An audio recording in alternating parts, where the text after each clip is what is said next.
Live from Studio 67 in Florida's capital county, it's time to get fact-checked. Access granted. What is up, good people of Florida? Your favorite associate directors are back with yet another episode of Fact Check. We are in the heat of session, the bullets are flying, and there are only 50 and a half days left, but who is counting? Quick roll call. How was everybody's week 2? I'm still standing. You're still standing. All right, a good start. Amir, how about you, man? Hey, man, I'm still bringing food to the table. We're still employed, so it's going right as rain. Keeping the lights on. That's what I like to hear. Peter, what's going on? How was your week 2? I'm loving it. Keep it coming. Week 2 is a big one. The legislature is making up for lost time from all those fun special sessions they did during committee weeks. And so we had a lot of committee meetings this week, not to mention Keys Day, both Wednesday and today. There's one beer I can only get with this time of year at Keys Day every year, so I look forward to this like a lot. We like seeing all of our favorite commissioners as well. They bring kind of the island vibes up here to Tallahassee, and I think all of us up here could use just a little bit of zen and self-care, you know what I'm saying? Yes, I'm excited for some key lime pie. Oh, on a stick. On a stick. Can't forget the on the stick.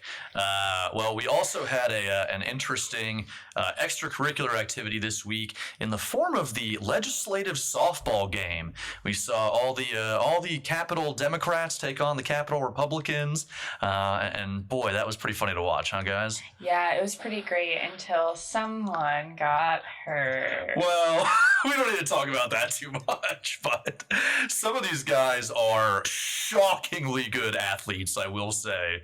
I want to give a shout out to, I think, Rep. Gallup Franklin, Rep. Tremont, and Rep. Holcomb, former county commissioner, all hit dingers this week, hit it like 250 feet. Seriously. Yeah, someone hit it out of the park, too. Yeah, several people did. That's what I'm saying. Final score of the game was 21-10, red team.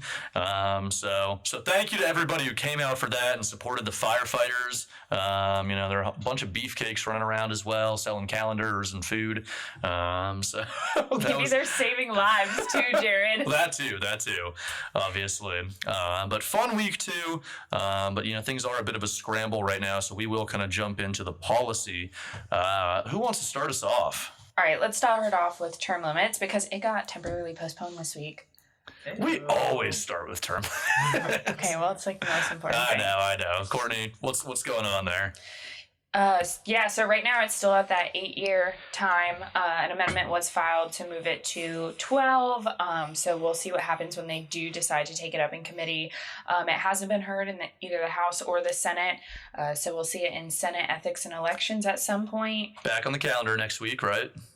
Yes, actually you are for correct. Monday. Yep. It is back on the calendar for Monday. And then we will eventually see it in the House. And this is what we saw a lot last year as well. We saw a lot of kind of rewrites behind the curtain, basically, where, each week it felt like it was getting TP'd. And I suppose in a sense that's good for us that we're living to fight another day. This is one we obviously are going to have to keep our eye on because just to reset real quick, this is still putting it on the ballot for a statewide election. And what we do not need to see is, some of our big urban counties making decisions for, our small rurals and vice versa, obviously. So. Right. And we would love to push for a change to have this be a county by county referendum. So we'll see what happens. Well, thank you for that, Courtney. Always an important update there. Another big priority this year has been the Rural Renaissance. Once again, that has been Senate President Albritton's kind of legacy project. Talked about it all fall and summer on the speaking circuit. We got this thing through its first 2 committees now over in the Senate as of this week. Bill comes with about $200 million in appropriations, largely for rural grant funding. And one thing we wanted to make sure is that, none of these new formula changes or shifts from, one trust fund to another were coming at the expense of one county in favor of another. We actually kind of worked some things out behind closed doors, and I think this thing is headed in the right direction. And we're really pleased to be supporting this week, actually. Things in great shape, and, obviously that's critical mass with, who's behind it. We appreciate Senate President Albritton and Senator Simon for carrying this one. Amir, what you got for us this week? This week we had our first EM bill up. So we had SB 180 by Senator DeSegli, was heard on Tuesday, and FAC staff was present. Myself and Eric Poole Eric Poole testifying in favor of the bill. The bill sponsor has been very responsive in working with us in posturing this bill into a position that solves the needs and the inefficiencies that we saw during this past intense hurricane season, and B, just ensure that counties come out of this thing whole. Some of the key provisions in this bill, authorizing DEP to either waive or reduce local government match requirements for beach erosion projects, as well as streamlining debris management removal, which we saw was a big problem in areas like Pinellas and Manatee County, who got hit the hardest this past hurricane season. So we're just waiting for this bill to develop. It has only one more stop. The House companion is going to be 1535 by Rep. McFarland, so I'll definitely keep everyone in the loop as to what happens next in the world of EM. Thank you, Amir. Appreciate that update. And while we're on the topic of storm recovery, one bill that I want to put on everybody's radar is Senate Bill 810 by Senator Burgess. Does not currently have a House companion, but it was heard in committee for the first time this week over on the Senate side. What this bill would do is require every county to conduct annual stormwater system inspections. And, a handful of counties already do this as part of their MS4 permitting, but it's typically done on more of like an 8 to 10 year interval. That's because some of our counties have upwards of 30, 40,000 stormwater structures that this bill would capture and require them to inspect every single year before hurricane season. This thing comes from a very personal place for Senator Burgess. He said that, his neighborhood and his district were flooded following the storms last year. Obviously, he's coming from, Hillsborough, Pasco counties. Those are his delegations. And so that was kind of ground zero for some of these storms. I think he is really well-intentioned here in having us take a look at, the community flooding issues that we saw this past time. We just want to make sure, obviously, that this is realistic for our counties to do. Yeah. And so that's kind of what we are trying to articulate to him is that, we got to think pragmatically here and make sure that, see if maybe we can get a more targeted approach for areas that might be more liable to failure. So, that's a conversation we kind of started with him this past week and are going to continue until we get this thing in proper posture. Yeah, and, you were just talking about things being pragmatic in inspecting all these storm drains. Do you think it'd probably be better to prioritize, areas that are high risk of flood, like high hazard flood zones? That's a great question, Amir. I think any way that we can narrow the universe a little bit as far as what this bill is contemplating is an improvement on the bill itself. And that is something that we have brought up to Senator Burgess, maybe looking at historical data to kind of, identify where these pain points are, where we've seen flooding in the past, and maybe start there as far as inspecting and then, repairing as needed. But yeah, I think however we can like I said, narrow that universe, the better. Keeping on that topic of emergency management, Senator Ngolia has SB 1128, which is the single-family dwellings post-hurricanes expedited permitting process.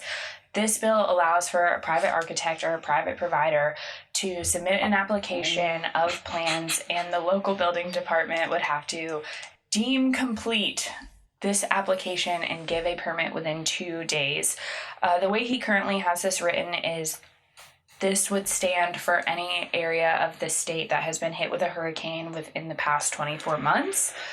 We all know the state of Florida is always under a state of emergency, so this bill would really open it widely to the whole state. And Courtney, this is not the first time we have seen those two words that we hate so much, deemed complete. Talk a little bit about kind of the public safety implications of, any sort of building or development permit or certification that is deemed complete without, proper scrutiny. Yeah, so deemed complete and deemed approved are both two words that we do not like to see down here on Park and Monroe. Both of those terminologies are a threat to public safety, and the fact that our local building officials do not have the option to review these plans that are submitted. Senator Ngolia's bill takes it one step further, and currently, if you use a private provider, they are allowed to do plans review and building inspections. So this bill technically cuts out the whole portion about plans review. It would just be one architect submitting these plans, and we have to approve them.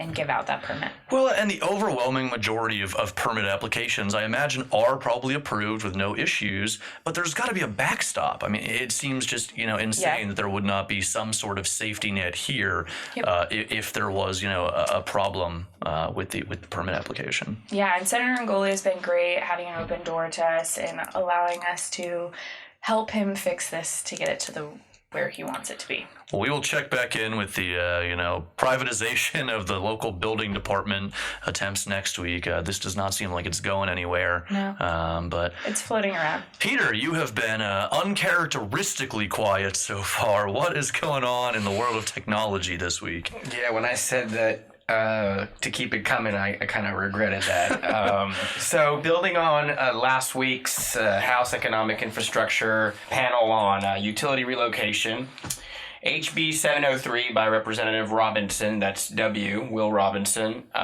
his bill passed the subcommittee Wednesday morning. As we had alluded to last week, essentially, the bill is going to shift the costs of relocating broadband, cable, and video service utilities from that utility owner to the right-of-way authority, and that would be municipalities, counties, or even the state. We're concerned about the negative impact on local government's expenditures, because this is definitely going to be increasing financial responsibility for the counties.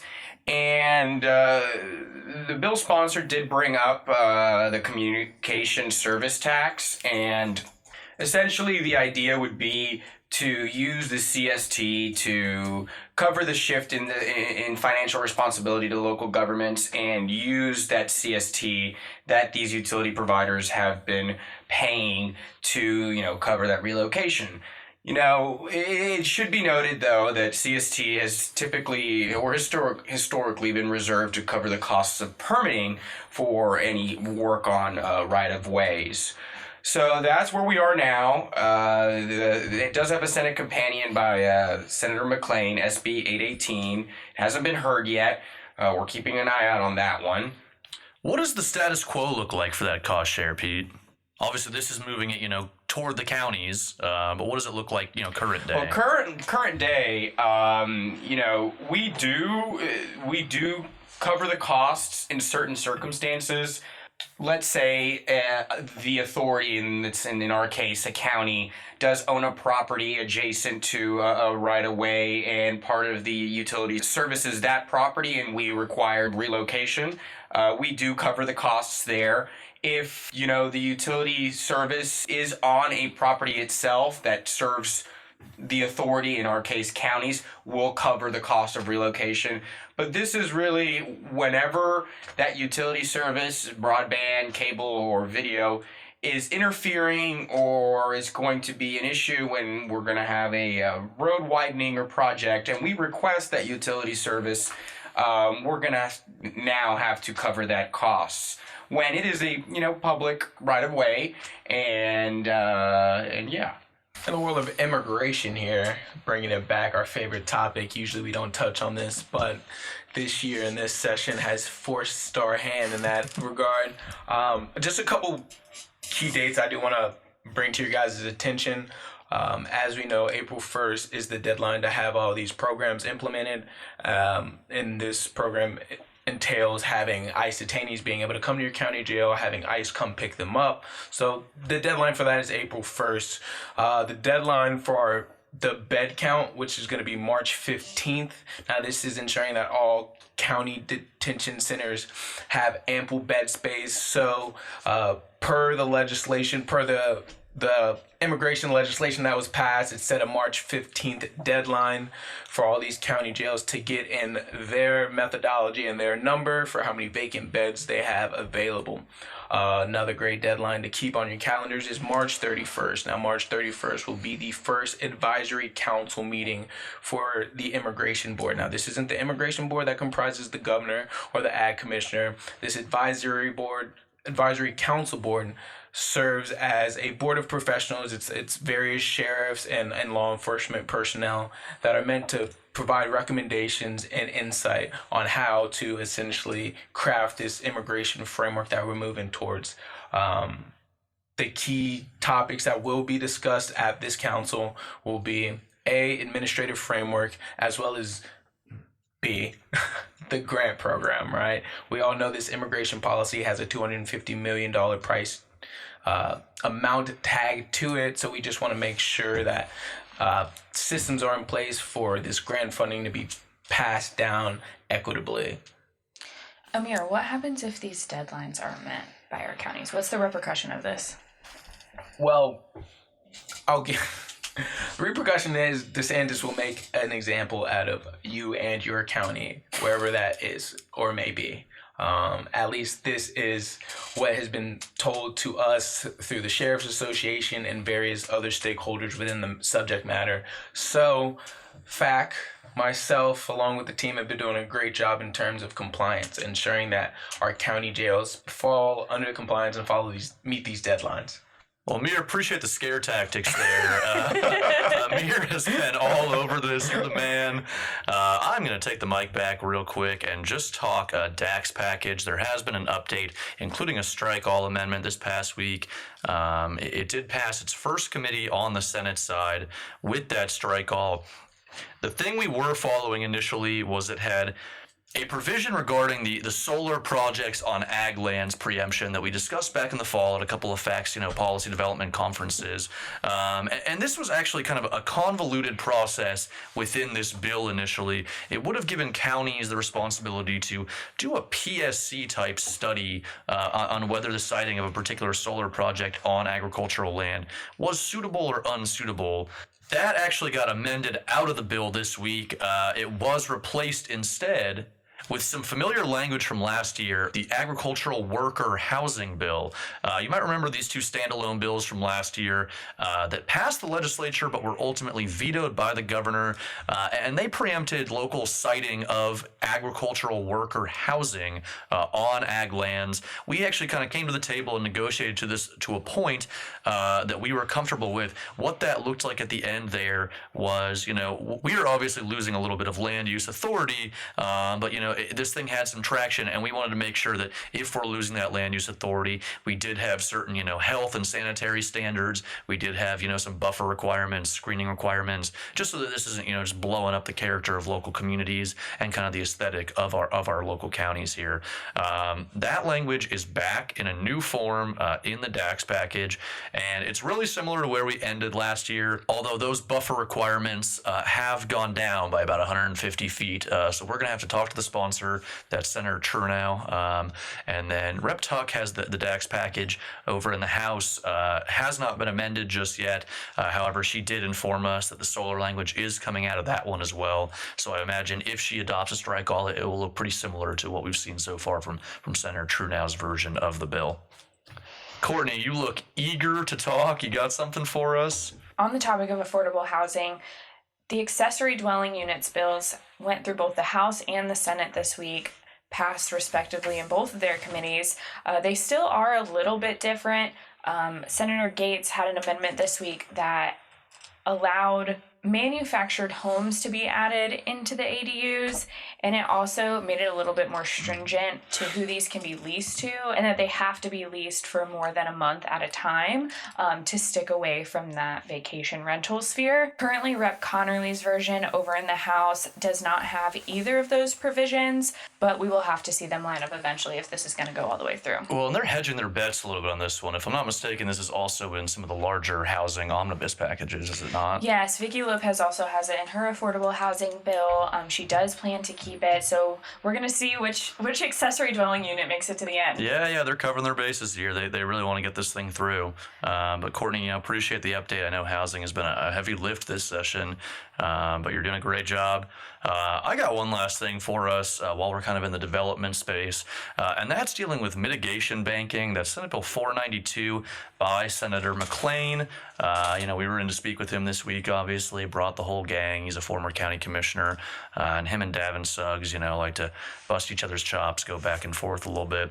But his bill, moved through its first committee this week, and we had just mild concerns here regarding off-site mitigation. Kind of gets away from that philosophy of no net loss here, and what it's doing is it's essentially allowing for developers to mitigate their development impacts further and further away.